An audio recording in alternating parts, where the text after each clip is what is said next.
Hello दोस्तों, मैं हूँ रुबैया मलिक और आप लोग सुन रहे हैं कहीं इश्क ना हो जाए। इस कहानी में आगे क्या होने वाला है, आइए सुनते हैं। अर्जुन कहता है, मेरी ज़िंदगी में गायत्री माँ आई। मुझे लगा कि मेरी माँ वापस आ गई। मैं किसी डोर में बंधा हमेशा उनके आसपास ही रहता कि कहीं ये भी मुझसे दूर ना हो जाए। पर मुझे क्या पता था कि गायत्री माँ मुझसे परेशान हो रही है। मेरी वजह से उनके और पापा के रिश्ते में दरार आ रही है। फिर एक दिन उन्होंने मुझे अपने कमरे में बुलाया और मैं खुशी खुशी वो अपनी छोटी छोटी बाहें गायत्री की कमर पर लपेटते हुए बोलता है, गायत्री माँ, आपने मुझे बुलाया। गायत्री बेहद गुस्से से उसकी बाहें झटक देती है और चिल्लाकर कहती है, बंद करो ये माँ कहना, तुम्हारी माँ नहीं हूँ मैं। अर्जुन अपनी गोल गोल आंखों को मटकाते हुए वापस उसको कमर से पकड़ते हुए कहता है, आप ही मेरी माँ हो, ऐसे क्यों कह रही हो आप? वो बहुत ही मासूमियत से बोलता है। गायत्री वापस उसको खुद से दूर करते हुए कहती है, चुप रहो, एक बार बोला ना कि मैं तुम्हारी माँ नहीं हूँ। मनहूस कहीं के, पहले अपनी माँ को खा गए और अब मेरे और मेरे पति के रिश्ते को खाना चाहते हो। गायत्री की वाणी इतनी कठोर थी कि मासूम सा अर्जुन सहम जाता है और उसकी आंखों से टप टप करके आंसू बहने लगते हैं। गायत्री उसकी बाजू को पकड़कर गुस्से से कहती है, मेरे गौरव से दूर रहना। तुम्हारा मनुष्य साया भी मेरे गौरव पर पड़ना नहीं चाहिए। ना तुम उस दिन रात को अपने दोस्त के घर के पार्टी में जाने की जिद करते और ना ही देर रात को तुम्हारी माँ तुम्हें लेने जाती और ना उसका एक्सीडेंट होता। गुस्से में वो ये भी भूल जाती है कि एक मासूम बच्चे से किस तरीके से बात करनी चाहिए। तुम एक नंबर के मनुष्य हो, जिसकी भी जिंदगी में जाओगे उसकी जिंदगी बेकार कर दोगे। कोई हक नहीं है तुम्हें किसी के साथ बंधन बनाने का। जितना हो सके उतना सबसे दूर रहो। उसकी बातें अर्जुन के नादान से दिल पर गहरे घाव कर रही थी। वो चुपचाप गायत्री की बातें सुनता रहता है। जिन आंखों में थोड़ी देर पहले आंसू थे वो अब सूख गई थी। कमरे में जो थोड़ी देर पहले गया था वो मासूम अर्जुन था और जो वापस बाहर निकला था वो दिल पर चोट खाया हुआ एक बच्चा था, जिसने उस दिन से बिल्कुल चुप्पी साध ली थी। बोलना तो बिल्कुल ही छोड़ दिया था उसने। अर्जुन के दिल में ये बात घर कर गई थी कि उसकी माँ की मौत उसकी वजह से हुई है। वो मनहूस है, इसलिए वो ना तो खुद किसी के करीब जाता था और ना ही किसी को अपने करीब आने देता था। अर्जुन अपना दिल अनिका के साथ हल्का कर चुका था। अपना दर्द, अपनी तकलीफें उसके साथ बांट चुका था। अर्जुन की आंखों से आंसू गिरने को बेताब थे, जिन्हें वो बार बार रोक रहा था। अनिका अपने हाथ से उसका चेहरा अपनी तरफ करते हुए कहती है, मत रोको इन्हें, बह जाने दो आज। अर्जुन भारी आवाज में कहता है, हम लड़कों को शुरू से ही गलत सिखाया जाता है कि लड़के नहीं रोते। चाहे कितना भी दर्द हो, चाहे कितनी भी तकलीफ हो, लड़के नहीं रोते। वो रोते हुए अच्छे नहीं लगते। क्यों नहीं रो सकते लड़के? जब हम खुश हो सकते हैं, अपनी खुशी दिखाने के लिए डांस कर सकते हैं, किसी के दुख में उसे संभाल सकते हैं, तो अपनी तकलीफ, अपने दर्द में हम क्यों नहीं रो सकते? क्यों रोक दिया जाता है हमें अपना दर्द किसी के सामने दिखाने के लिए? ऐसे बोलते वक्त अर्जुन बहुत ही इमोशनल हो गया था। अनिका एकदम से अपने होठ उसके माथे पर रखते हुए कहती है, मैं नहीं रोकूंगी तुम्हें। तुम मुझसे कह सकते हो अपनी बात, अपनी तकलीफ बेझिझक मेरे सामने रो सकते हो, जब तक तुम्हारा दिल हल्का ना हो जाए। मैं नहीं रोकूंगी तुम्हें। अर्जुन अनिका के अपने पद में डूबता हुआ उसे कसकर पकड़कर अपने सीने से लगा लेता है और बह जाने देता है। सालों से छुपे अपने दर्द को निकाल ही देता है अर्जुन। अनिका भी उसे नहीं रोकती, वो भी उसे कसकर पकड़ लेती है। इधर दृष्टि बेहद गुस्से में कहती है, ये मेरी जिंदगी है, मैं कुछ भी करूं, तुम्हें क्या मतलब है? गौरव बेहद आराम से कहता है, मानता हूँ कि तुम्हारी जिंदगी है जिस पर तुम्हारा पूरा हक है, पर तुम्हारी जिंदगी पर कुछ हक तो तुम्हारे मम्मी पापा का भी है। कभी सोचा है तुम्हें देखकर उनके दिल पर क्या गुजरती होगी? कैसे जीते होंगे वो तुम्हें ऐसे देखकर? दृष्टि की नजरें झुक जाती है, वो कोई जवाब नहीं दे पाती। गौरव फिर कहता है, तुम सबकी छोड़ो, करण, उसके दिल पर क्या गुजरती होगी जब वो ऊपर से तुम्हें ऐसे देखता होगा? ये बेरंग कपड़े, बुझा हुआ चेहरा, सूनी आंखें, क्या ये करण की दृष्टि है? दृष्टि उसकी तरफ आंसू भरी निगाहों से देखती है। गौरव उसके पास जाकर उसका चेहरा अपने हाथों में भरकर कहता है, जवाब दो, क्या ये वही दृष्टि है? कितनी तकलीफ होती होगी ना करण को भी दृष्टि उसके हाथ को हटाकर उसकी तरफ पीट करके खड़ी हो जाती है। गौरव उसके सामने जाकर कहता है, देखो दृष्टि, मैं तुम्हारी हालत समझ सकता हूँ, तुम्हारे साथ बहुत गलत हुआ, बहुत गलत, पर इसमें किसी की भी गलती नहीं है ना? दृष्टि रोते हुए कहती है, सारी गलती मेरी ही है, मैंने ही उसे जिद करके उसे भेजा था। करण तो जाना भी नहीं चाहते थे, पर मैं ही नहीं मानी। ये बोलकर वो अपना चेहरा अपने हाथों में छिपाकर रोने लगती है। गौरव से दृष्टि का रोना सहन नहीं हो रहा था। वो दृष्टि के दोनों हाथ उसके चेहरे से हटाकर उसे अपने सीने से लगा लेता है। दृष्टि उसको रोकती भी नहीं है, या फिर शायद वो रोकने की स्थिति में नहीं थी। दृष्टि के हाथ खुद ब खुद उसकी पीठ पर चले जाते हैं। गौरव प्यार से उसके सर पर हाथ फेरते हुए कहता है, चुप हो जाओ दृष्टि, मेरा इरादा तुम्हारा दिल दुखाने का नहीं था, बस मैं तुम्हें एहसास करवा रहा था कि तुम गलती कर रही हो, खुद के साथ भी, घर वालों के साथ भी और करण के साथ भी। दृष्टि चेहरा उठाकर उसकी तरफ देखती है। गौरव उसका चेहरा अपने हाथों में भरकर कहता है, अगर तुम करण की जगह होती तो तुम भी यही चाहती ना कि वो खुश रहे, अपनी जिंदगी फिर से जीने लगे, अपनी जिंदगी में आगे बढ़ जाए, है ना? गौरव की आवाज में डूबती हुई दृष्टि सर हिलाकर हाँ का इशारा करती है। उसे ये भी होश नहीं था कि वो गौरव के बेहद करीब है। गौरव ने अभी भी उसका चेहरा अपने हाथों में भर रखा था, किसी चीज़ का होश नहीं था उसे। वो बस गौरव की आवाज़ में और उसके अपनेपन में डूबती जा रही थी। वो वापस उसके सीने से लगते हुए कहती है, ऐसा नहीं है कि मैंने कोशिश नहीं की, बहुत कोशिश की सब भूल जाने की, खुश रहने की, पर मुझसे नहीं हो रहा है। करण मेरी आत्मा में बसा हुआ है, मैं चाहकर भी उसे भूल नहीं सकती। गौरव कहता है, करण को भूलने के लिए तुमसे कौन कह रहा है? दृष्टि, वो हमेशा तुम्हारे दिल में रहेगा, एक याद बनकर। उसी याद के साथ आगे बढ़ो, खुश रहो, यकीन मानो करण को भी इससे बहुत खुशी मिलेगी। वो दृष्टि से हल्का सा अलग होता है और अपने होठ उसके माथे पर रख देता है। उसके छूने से दृष्टि सिहर जाती है। उसे एहसास होता है कि वो खुद भी गौरव के काफ़ी करीब है। वो चाहकर भी उसे रोक नहीं पा रही थी। अजीब सी कश्मकश में फंस गई थी वो। एक ठंडी हवा का झोंका चारों को छू कर जाता है, जिससे चारों होश में आते हैं और एक दूसरे की तरफ देखकर बुरी तरीके से चौंक जाते हैं। इधर अर्जुन को तो कुछ समझ ही नहीं आ रहा था। वो अपनी ज़िंदगी का पिछला कुछ टाइम याद करता है और मन में कहता है, मैंने अनिका को वो सब बताया जो कि मैं किसी के साथ बांटता भी नहीं हूँ। अपनी गीली आंखों में हाथ रखकर वो बोलता है, मैं रोया आज कितने सालों बाद। अनिका उसकी हालत समझते हुए कहती है, अब अच्छा लग रहा है ना, दिल हल्का महसूस हो रहा है ना? अर्जुन उसकी तरफ देखता है, फिर उसका हाथ पकड़कर कहता है, थैंक यू, अब घर चले? अनिका मुस्कुराकर हाँ में सर हिलाती है। दोनों अपनी गाड़ी की तरफ बढ़ने लगते हैं। इधर गौरव होश में आते हुए कहता है, आई एम सॉरी, पता नहीं मैं कैसे तुम्हारे करीब। दृष्टि की नज़रें झुकी हुई थी, होठ सिल चुके थे, क्योंकि होश तो उसे भी नहीं था कि कब वो गौरव के इतने करीब चली गई। वो बात बदलते हुए कहती है, खाना खा लो, ठंडा हो रहा है। गौरव कहता है, मैं अकेला नहीं खाऊंगा। वो दृष्टि पर अपनी गहरी नज़र ढालते हुए ऐसा बोलता है। दृष्टि उसकी नज़रें सहन नहीं कर पा रही थी। वो अपनी नज़रें झुकाते हुए कहती है, बहुत ज़िद्दी हो तुम। गौरव हल्का सा मुस्कुराकर कहता है, तुमसे ज़्यादा नहीं। उनसे थोड़ी ही दूरी पर खड़े अर्जुन और अनिका गौरव व दृष्टि को देख रहे थे। वो उनकी बातें तो नहीं सुन सकते थे, पर दोनों को साथ में देखकर ये ज़रूर समझ गए थे कि दोनों साथ में खुश हैं। अर्जुन एक नज़र गौरव को देखकर आगे बढ़ जाता है।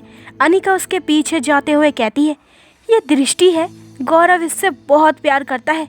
ये सुनते ही अर्जुन हैरानी से अनिका की तरफ देखता है। अर्जुन कहता है, क्या क्या बोला तुमने? गौरव दृष्टि से प्यार? तुमसे किसने कहा? अनिका कहती है, मुझे खुद गौरव ने बताया था। इस बात को मन ही मन अर्जुन को इतनी खुशी होती है ना कि बस एक बोझ हट जाता है उसके दिल से। अर्जुन कहता है, मुझे तो लगा था कि गौरव तुमसे। वो अपनी बात पूरी नहीं कर पाता। अनिका हैरानी से कहती है, व्हाट? अनिका अर्जुन को घूरते हुए कहती है, तुम्हारा ऊपर का माला बिल्कुल खाली है क्या? मैं और गौरव बस अच्छे दोस्त हैं, जो कुछ भी उटपटांग सोचते रहते हो। हम दोनों बस दोस्त हैं। फिर थोड़ा रुककर नाराजगी से कहती है, मेरा मतलब दोस्त थे। अर्जुन उसकी मासूमियत पर मन ही मन मुस्कुरा देता है, फिर आगे बढ़ते हुए कहता है, क्यों, अब नहीं हो क्या? अनिका उसके कदमों से कदम मिलाते हुए कहती है, नहीं अब नहीं है। उसने तुम्हारी इंसल्ट की, तुम्हें गलत समझा, एक बार बात भी तो कर सकता था ना। अर्जुन कहता है, तो तुमसे तो कुछ नहीं कहा ना, फिर तुम क्यों गुस्सा हो? अनिका और भी गुस्से से कहती है, मैं क्यों ना गुस्सा करूं? उसने तुमसे किस तरीके से बात की थी, मुझे बिल्कुल पसंद नहीं कि कोई मेरे पति से इस तरीके से बात करे। वो शर्माते हुए ऐसे बोलती है। अर्जुन अपना चेहरा फेर कर मुस्कुराने लगता है, फिर अपनी गाड़ी के पास पहुंचकर अनिका का हाथ अपने हाथ में लेकर कहता है, तुम्हें उससे नाराज नहीं होना चाहिए। सोचो, हम दोनों भाई तो कल को फिर एक हो जाएंगे, पर खराब किसका बंधन होगा? अनिका की नजरें झुक जाती है। अर्जुन बहुत आराम से कहता है, अनिका, तुम्हारा बंधन मुझसे बाद में जुड़ा है, पर गौरव और तुम तो पहले से ही दोस्त हो ना। अनिका किसी छोटे बच्चे की तरह सर झुकाकर उसकी बातें सुन रही थी। अर्जुन फिर कहता है, तो फिर कैसे तुम एक बंधन के लिए एक बंधन को तोड़ सकती हो? मेरी बात मानो, जितनी जल्दी हो सके गौरव के साथ अपनी लड़ाई खत्म करो। मुझे तुम दोनों वैसे ही दिखने चाहिए, कुत्ते बिल्ली की तरह लड़ते हुए। ये सुनते ही अनिका के चेहरे पर मुस्कान आ जाती है। अनिका कहती है, मैं समझ गई, जो तुम मुझे समझाना चाहते हो। वो मुस्कुराकर ऐसा बोलती है। अर्जुन गाड़ी में बैठते हुए कहता है, चलो अब घर चलते हैं। अनिका गाड़ी में बैठ जाती है। वो सीट बेल्ट लगाने लगती है, पर उससे सीट बेल्ट लगती नहीं। वह अर्जुन की तरफ देखती है, जो अपने फ़ोन में कोई मेल पढ़ रहा था। अनिका कहती है, सुनिए। अर्जुन उसकी तरफ बिना देखे कहता है, हाँ बोलो। अनिका नजरें झुकाते हुए कहती है, वो मुझसे सीट बेल्ट नहीं लग रही है, तो आप। अर्जुन उसकी तरफ देखता है। अनिका नजरें झुकाकर ऐसे बोल रही थी और वो उसे बहुत ही प्यारी लग रही थी। अर्जुन का दिल धड़क उठता है। वो अनिका के करीब होते हुए सीट बेल्ट लगाने लगता है। दोनों बेहद करीब थे। अर्जुन का सारा ध्यान सीट बेल्ट लगाने में था और अनिका का सारा ध्यान अर्जुन पर। अर्जुन सीट बेल्ट लगाते हुए कहता है, लगता है अटक गई है। अर्जुन के हाथ अनिका की कमर पर घूम रहे थे। अनिका पीछे होकर सीट से चिपक जाती है और कसकर अपनी आंखें बंद कर लेती है। सीट बेल्ट लगाता अर्जुन जैसे ही पीछे होने लगता है तो उसका ध्यान अनिका पर जाता है, जो अभी भी सीट से चिपकी हुई थी। उसकी आंखें अब भी बंद थी। खिड़की से आती चांद की रोशनी अनिका के चेहरे पर पड़ रही थी। चांद की रोशनी में अनिका बेहद हसीन लग रही थी। अर्जुन उसका दीवाना होए जा रहा था। इस वक्त उसे कोई होश ही नहीं था। उसके हाथ अनिका के चेहरे की तरफ बढ़ने लगते हैं। वो अपने एक हाथ से अनिका का चेहरा छूने लगता है। अनिका सिहर उठती है। उसके हाथों की मुठ्ठियाँ कस जाती है, पर वो अपनी आंखें नहीं खोलती। अर्जुन उसके और भी करीब चला जाता है, इतना कि अर्जुन की गर्म सांसें अनिका अपने चेहरे पर महसूस कर रही थी। अर्जुन मदहोश होकर उसका चेहरा अपने हाथों में भरकर अनिका के होठों पर अपने होठ रख देता है। अनिका के हाथ उसकी पीठ पर कसते चले जाते हैं। पास से गुजरती गाड़ी के हॉर्न से अर्जुन होश में आता है और चेहरा घुमाकर इधर उधर देखता है तो अनिका ने अब भी अपनी आंखें खोली नहीं थी और अर्जुन अब भी उसका चेहरा देख रहा था और मन में कह रहा था, मतलब मैं सपना देख रहा था, वो भी ऐसा सपना खुली आंखों से। वो एकदम से अनिका से पीछे हो जाता है और गाड़ी स्टार्ट करके घर की तरफ बढ़ जाता है। अनिका भी अपनी आंखें खोलती है। वो भी नर्वस फील कर रही थी। अर्जुन के दिल में उथल पुथल शुरू हो जाती है। उसे अब भी यकीन नहीं हो रहा था कि वो ऐसा सपना देख रहा था। दूसरी तरफ गौरव और दृष्टि अब भी समुद्र के किनारे थे। गौरव दृष्टि के बिना खाना नहीं खा रहा था, इसलिए मजबूरी में दृष्टि भी उसके साथ थोड़ा सा खा लेती है। खाना खाने के बाद गौरव कहता है, चलो तुम्हें घर छोड़ दूं। दृष्टि कोई जवाब नहीं देती, बस सर झुकाकर उसके साथ चलने लगती है। दोनों कदम से कदम मिलाकर चल रहे थे। गौरव कहता है, कल कहाँ मिलोगी?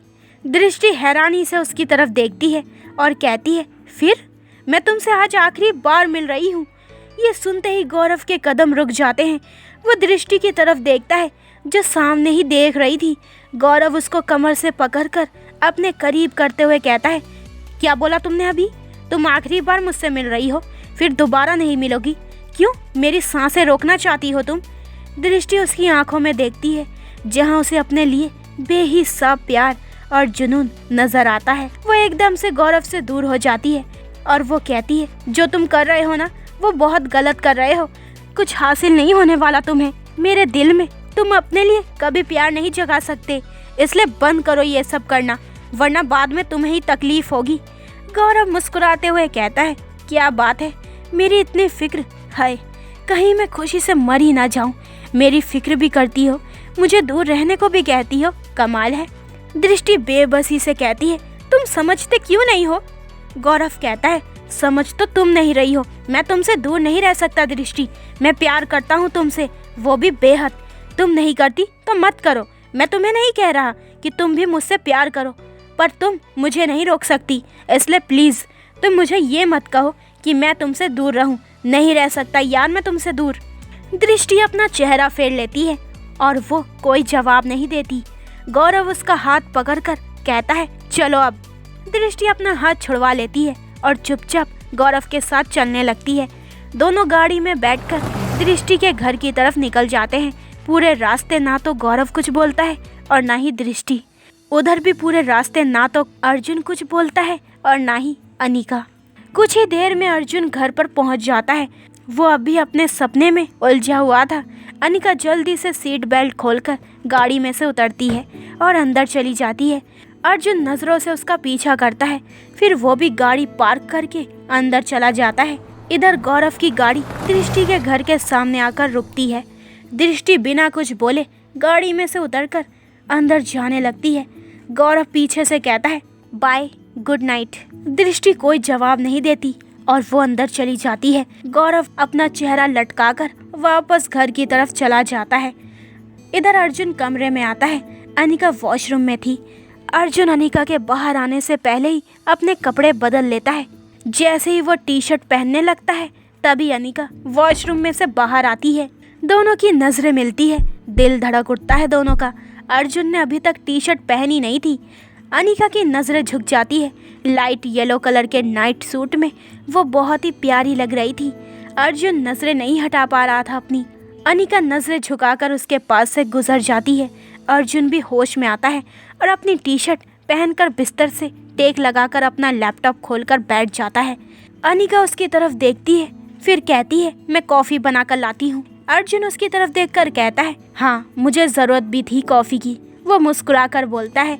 अनिका कॉफ़ी बनाने के लिए चली जाती है। तभी उसकी नज़र गौरव पर जाती है जो चेहरा लटकाकर आ रहा था। अनिका का ध्यान उस पर ही था, पर गौरव अपने ही ख्यालों में गुम होकर आगे बढ़ रहा था। अनिका भी कॉफ़ी बनाने चली जाती है। कुछ ही देर में 2 कप कॉफ़ी लेकर वापस रूम में आती है।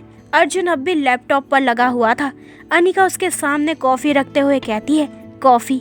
फिर अटकते हुए कहती है, मुझे तुमसे ज़रूरी बात करनी है। अर्जुन लैपटॉप साइड में रखकर कॉफ़ी का मग पकड़कर कहता है, हाँ बोलो ना, क्या बात है? अनिका कहती है, वो 3 दिन बाद मेरे मम्मी पापा आ रहे हैं, हम दोनों से मिलने। अर्जुन कहता है, ये तो बहुत अच्छी बात है। अनिका कहती है, वो पापा कह रहे थे कि कुछ दिन यहाँ रहकर वो मुझे कुछ दिन दिल्ली लेकर जाएंगे अपने साथ। वो नजरें नीची करके ऐसे बोलती है। अर्जुन का दिल सहम सा जाता है, जैसे धड़कना ही छोड़ दिया हो उसने। अनिका कहती है, क्या मैं उनके साथ चली जाऊं? अर्जुन कहता है, जाना ज़रूरी है क्या? बहुत मुश्किल से वो बोलता है। अनिका कहती है, तुम मना करोगे तो मैं नहीं जाऊंगी। हालांकि अनिका का मन भी नहीं था जाने का। अर्जुन कोई जवाब नहीं देता।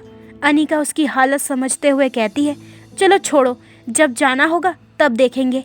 अर्जुन भी हल्का सा मुस्कुरा देता है। दोनों अपनी अपनी कॉफ़ी ख़त्म करके लेट जाते हैं। अर्जुन के दिल में हलचल शुरू हो गई थी। वो पुरानी हिंदी फिल्मों में चला गया था। मन में सोच रहा था, अगर वो अनिका को यहाँ से ले गए और फिर वापस नहीं भेजा तो मैं क्या करूँगा? अगर मैं उन्हें पसंद नहीं आया तो हो सकता है मेरा कम बात करना उन्हें अच्छा ना लगे, फिर वो बहाने से अनिका को यहाँ से ले जाए। नहीं, मैं अनिका को कहीं नहीं जाने दूंगा, और अगर जाना पड़ा तो उसके साथ मैं भी जाऊंगा। ये सब सोचते सोचते उसे नींद आ जाती है।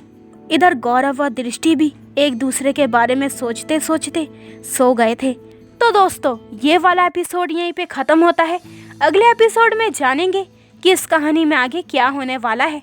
क्या अर्जुन अनिका को उसके मायके जाने से रोक पाएगा, या फिर अनिका के साथ वो भी चला जाएगा? आखिर गौरव को उसका प्यार कब मिलेगा? तो आगे के एपिसोड और भी इंटरेस्टिंग होने वाले हैं, तो मेरे चैनल को जल्दी से सब्सक्राइब कर दे ताकि आपको मेरे न्यू एपिसोड का नोटिफिकेशन सबसे पहले मिल जाए। लाइक शेयर करें और कमेंट्स करके मुझे ज़रूर बताएं कि आप लोगों को ये स्टोरी कैसी लग रही है। अपना ख्याल रखें। बाय दोस्तों।